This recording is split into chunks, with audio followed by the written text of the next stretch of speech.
Everyone, कैसे हैं आप सभी। स्वागत है आप सभी का आपके अपने यूट्यूब चैनल पर। तो जैसा कि आप सबको पता है कि हम हमारे चैनल पर सीडीपी की प्रिपेयर कर रहे हैं, स्पेशली सीटेट के लिए। और इस दौरान मैं आप लोगों के साथ में प्रीवियस क्वेश्चंस डिस्कस कर रही हूं। इससे पहले भी मैं आप लोगों के साथ में 20 क्लासेस डिस्कस कर चुकी हूं। आज की हमारी ये जो क्लास है वो 21 क्लासेस होने वाली है।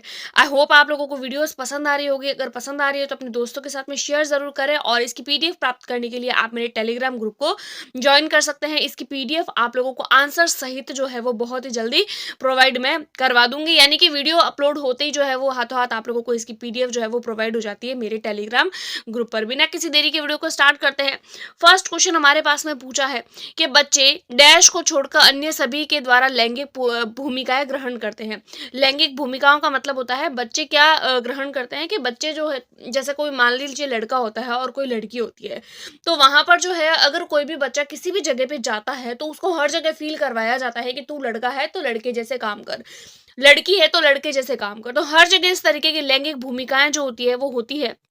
लेकिन ऐसी कौन सी जगह जगह है जहां पर लैंगिक भूमिकाएं नहीं होती है, किसको छोड़कर? तो देखिए, समाज में होता है ऐसा, संस्कृति में भी होता है और मीडिया में भी। मीडिया एक तरीके का समाज ही है, मीडिया यानी कि सोशल साइड, वहां पर भी होता है। लेकिन ट्यूशन यानी जो बच्चे की स्कूल होती है, ट्यूशन होती है, वहां पर कभी भी लैंगिक पूर्वाग्रह नहीं होता है। वहां पर जो है वो लिंग की बात नहीं होती है। सभी तरीके को एक तरीके से पढ़ाया जाता है, सभी बच्चों को एक ही समान ट्रीट किया जाता है। नेक्स्ट क्वेश्चन हम लोग देखते हैं। मानकीकृत परीक्षणों की आलोचना में से, यानी मानकीकृत जो टेस्ट होता है, स्टैंडर्ड टेस्ट होते हैं जो एकदम टिपिकल तरीके से, टफ तरीके से लिए जाते हैं, उनकी क्या आलोचना है? उनकी भाषा को समझना मुश्किल है? नहीं भाई, बिल्कुल नहीं। परीक्षणों को की भाषा को समझना कोई मुश्किल नहीं है, हम समझ सकते हैं आसानी से। परीक्षण बड़ी आबादी पर लागू नहीं कर सकते, ये बात भी गलत हो जाएगी। भाई, परीक्षण जो है वो बड़ी आबादी पर भी लागू किए जा सकते हैं। बच्चे की क्षमता की स्पष्ट तस्वीर नहीं देते हैं, तो ये भी गलत हो जाएगा।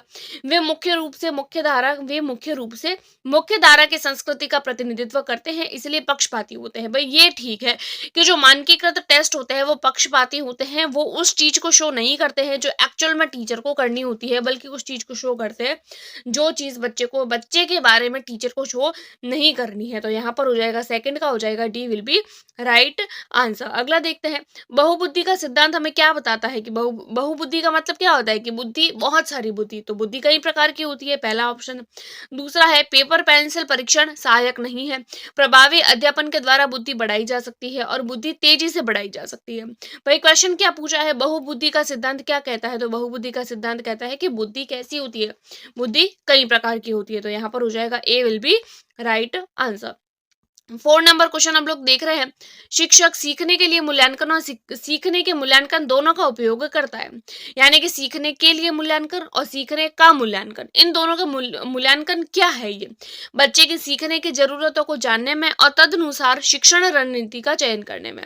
दूसरा आता है, आवधिक अंतरालों पर बच्चे के प्रदर्शन का आकलन करने और उनके प्रदर्शन को प्रमाणित करने में। तीसरा आता है, बच्चे की प्रगति की निगरानी करने में और उसके सीखने के अंतराल की पूर्ति के लिए उचित लक्ष्य निर्धारित करने में। और चौथा आ रहा है, बच्चे की प्रगति और उपलब्धि के स्तर को जानने में। भाई चौथा ऑप्शन यहाँ पर ठीक लग रहा है। बच्चे की सीखने के लिए आकलन, यानी कि बच्चे का जो है वो पूरे साल जो आकलन हो रहा है उसका टेस्ट करना है कि बच्चा किस तरीके से प्रगति कर रहा है, तो प्रगति का आकलन होता है। और सीखने का मूल्यांकन, यानी ओवरऑल बच्चे ने कितना सीखा, उसकी उपलब्धि क्या है, जो लास्ट में रिजल्ट दिया जाता है, तो वो सीखने का उपलब्धि स्तर होता है। तो यहाँ पर हो जाएगा, 4 का हो जाएगा, D will be right answer. 5 number question हम लोग देखते हैं।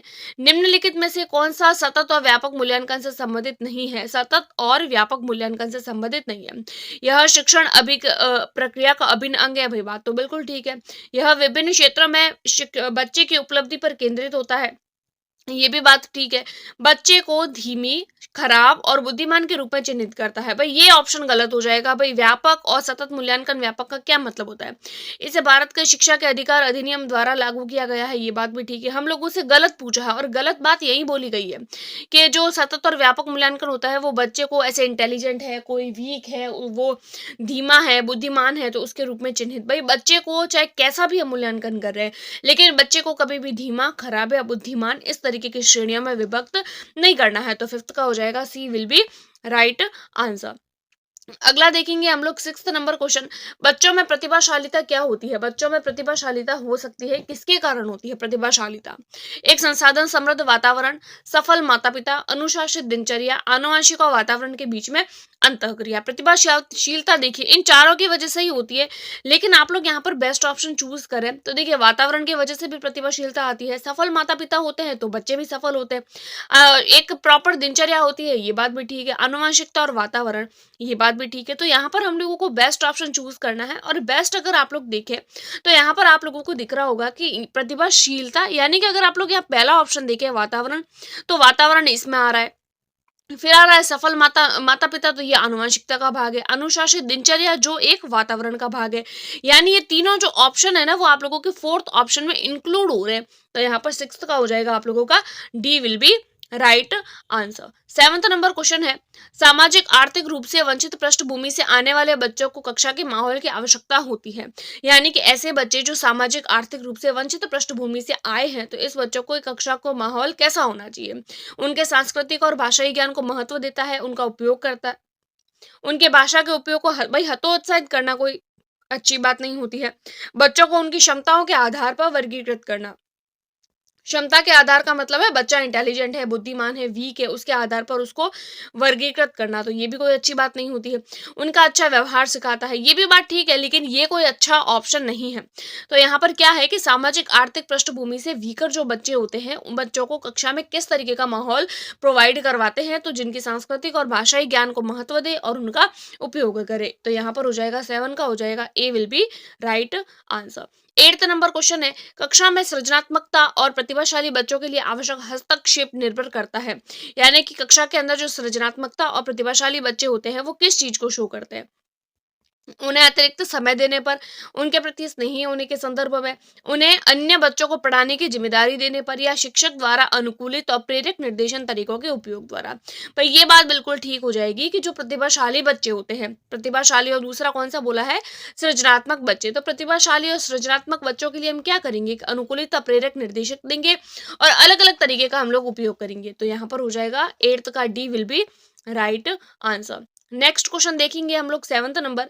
अति संवेदनशील बच्चे यानी जो हाइपर एक्टिव बच्चे होते हैं उनको सीखने में मदद करने के लिए कौन सा तरीका उपयुक्त नहीं है? नहीं पूछा है, इस पर आप लोग फोकस करिएगा, नहीं पूछा है। यानी जो हाइपर एक्टिव बच्चे होते हैं उनको सीखने में मदद करनी है, तो बाकी 3 ऑप्शन ठीक होंगे, एक ठीक नहीं होगा। अधिगम के वैकल्पिक तरीकों की पेशकश, उन्हें दैनिक कार्यक्रम में शारीरिक गतिविधि का समावेश, बेचैन होने पर अक्सर उन्हें फटकार लगाना और एक कार्य को छोटे प्रतिबंधित खंडों में तोड़ना। तो यहाँ पर क्या बोला है कि ऐसे बच्चे जो हाइपर एक्टिव होते हैं और उनको सीखने का कौन सा एक तरीका ठीक नहीं है, तो ठीक नहीं वाला ऑप्शन कौन सा हो जाएगा कि जब वो बेचैन हो जाते हैं तो उनको फटकार लगाना।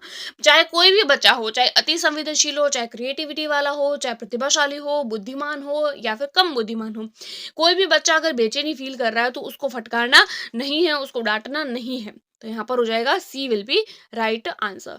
अगला देखते हैं, अलग अलग सोच वाले पैटर्न उन बच्चों की पहचान करते हैं। यानी अलग अलग सोच वाले बच्चों को क्या होती है? डिस्लेक्सिक होते हैं, सृजनात्मक होते हैं, प्रत्याशी होते हैं या विकलांग होते हैं? भाई अलग अलग सोच रखने वाले बच्चे कैसे होते हैं? क्रिएटिव होते हैं यानी सृजनात्मक होते हैं। अगला देखते हैं हम लोग 11 नंबर। निम्नलिखित में से कौन सा शिक्षक द्वारा कक्षा में बच्चों के लिए समस्या हल करने के तरीके का वर्णन नहीं करता है? समस्या को हल करने के तरीके का वर्णन नहीं करता है, कौन सा ऑप्शन? कुछ हल करते समय गलतियों को करने के प्रति ईमानदार रहना, सोच विचार परीक्षण और विभिन्न उत्तरों जैसे शब्दावली का प्रयोग करना, अभिसरण उत्तरों वाले प्रश्न पूछना, किसी विशेष समस्या को हल करने के बारे में अपनी विचार प्रतिक्रियाओं पर चर्चा करना। भाई कौन सी बात ठीक नहीं है? तो बाकी सभी ठीक है कि गलतियों के प्रति ईमानदार रहना, बात ठीक है। सोच विचार के कोई भी शब्दावली का प्रयोग करना, ये बात भी ठीक है। और विशेष समस्या को हल करने के लिए अलग तरीके से चर्चा करना, ये बात भी ठीक है। लेकिन अभिसरण उत्तरों वाले प्रश्न पूछना, अभिसरण का मतलब होता है अभिसारी चिंतन, यानी एक ही तरीके का जो फिक्स्ड आंसर होता है। फिक्स्ड आंसर का मतलब होता है जैसे कि गंगा नदी कहाँ से शुरू होती है, कहाँ पर खत्म होती है, गंगा नदी कहाँ कहाँ बहती है, या फिर अरब सागर में आने वाली नदियों के नाम, या भारत की राजधानी क्या है। तो ये सारे क्वेश्चन का आंसर क्या होते हैं? इन सारे क्वेश्चन का आंसर फिक्स होते हैं। तो फिक्स क्वेश्चन, जो फिक्स आंसर वाला जो क्वेश्चन होता है वो बच्चों से नहीं पूछा जाता है। अभिसरण का मतलब यही होता है, कौन सा वर्णन नहीं करता है, तो ये जो है वो प्रॉपर तरीके से वर्णन नहीं करता है। तो हो जाएगा 11 का हो जाएगा C will be right answer. अगला देखते हैं, निम्नलिखित में से कौन सा एक संवेग है, डर, ध्यान, उत्तेजना या समृद्धि। तो देखिए डर संवेग कौन सा है, तो डर जो है वो संवेग है, तो 12 का हो जाएगा A will be right answer. 13 number question, एक 3 साल का बच्चा यह बताता है कि दूध बूथ पर एक मशीन द्वारा दूध का उत्पादन होता है। इसका मतलब क्या है कि बच्चे की समझ का सबसे अच्छा स्पष्टीकरण किस चीज को शो कर रहा है, कि कोई भी एक 3 साल का बच्चा है, वो दूध पर दूध लेने के लिए जाता है अपने पिताजी या माताजी या परिवार के किसी भी सदस्य के साथ में, तो वो देखता है कि एक मशीन ही है जो दूध का उत्पादन करती है। तो बच्चे की ये सोच क्या जो है वो शो कर रही है। बच्चे का जवाब दूध बूथ से दूध खरीदने के अनुभव पर आधारित है। भाई बात तो बिल्कुल ठीक है। बच्चे ने गायों को कभी नहीं देखा, ऐसे हमको कब बोला है क्वेश्चन में कि बच्चे ने गायों को कभी नहीं देखा, तो ये नहीं होगा। बच्चे का परिवार बच्चे को प्रेरक वातावरण प्रदान नहीं करता, ये भी नहीं होगा। बच्चे को दुनिया का बहुत सीमित ज्ञान है, ये भी नहीं होगा। बल्कि बच्चे का अनुभव यही है। बच्चे ने बोल दिया ना कि दूध बूथ पर एक मशीन है जो दूध का उत्पादन करती है, यानी बच्चा अपने पेरेंट्स के साथ में, अपने गार्जियंस के साथ में दूध बूथ पर ज्यादा जाता है दूध लेने के लिए, तो उसका अनुभव है ये। इसके आधार पर उसने बोला, क्योंकि उसने जैसा देखा वैसा उसने बोला, जैसा उसने देखा वैसा उसने बोला, और जैसा बोला वैसा वो सीख गया। तो 13 का हो जाएगा A will be right answer. 14 number question है, निम्नलिखित में से कौन सी शिक्षक की भूमिका का सबसे अच्छा वर्णन करता है, यानी टीचर के लिए कौन सी एक बात सबसे बेस्ट है। एक शिक्षक को निर्धारित पाठ्य पुस्तक का पालन करना चाहिए, यानी कि जो बुक में है वही पढ़ाए, बुक के अलावा कुछ ना पढ़ाए, ऐसा कोई जरूरी नहीं है। भाई टीचर को तो अदर एक्टिविटी भी करानी है, ये नहीं होगा।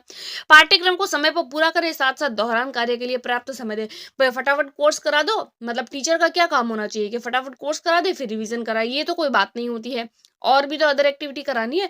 आराम के लिए जगह बनाना, बच्चे संवाद और पूछताछ के माध्यम से सीखते हैं, यानी एक चैप्टर पढ़ा लिया, फिर उनको कुछ समय दिया। आराम का मतलब ये नहीं कि टीचर सो रहा है और आराम कर रहा है, नहीं, यहाँ पर वो मतलब नहीं है। आराम के लिए जगह बनाना, यानी कि कोई एक पर्टिकुलर टॉपिक, कोई पर्टिकुलर चैप्टर, कोई एक पर्टिकुलर ऐसा थ्योरम जो पढ़ा दी, अब बच्चे को जो है वो कुछ समय दीजिए ताकि बच्चे संवाद कर सके, पूछताछ कर सके और उस माध्यम से सीख सके। तो यहाँ पर हमारा 14 का हो जाएगा C will be right answer. Next question है 15 नंबर और आज की वीडियो का लास्ट क्वेश्चन, निम्नलिखित में से कौन सी कक्षा समृद्ध शिक्षा को प्रोत्साहित करती है। कौन सी कक्षा ऐसी है जो समृद्ध शिक्षा को प्रोत्साहित करती है। वह कक्षा जिसमें खुली गतिविधि कोने हो, विभिन्न प्रकार के बाल साहित्य खुली ताक सेल्फ में रखी हो, जो दिन के समय किसी भी समय प्राप्त हो।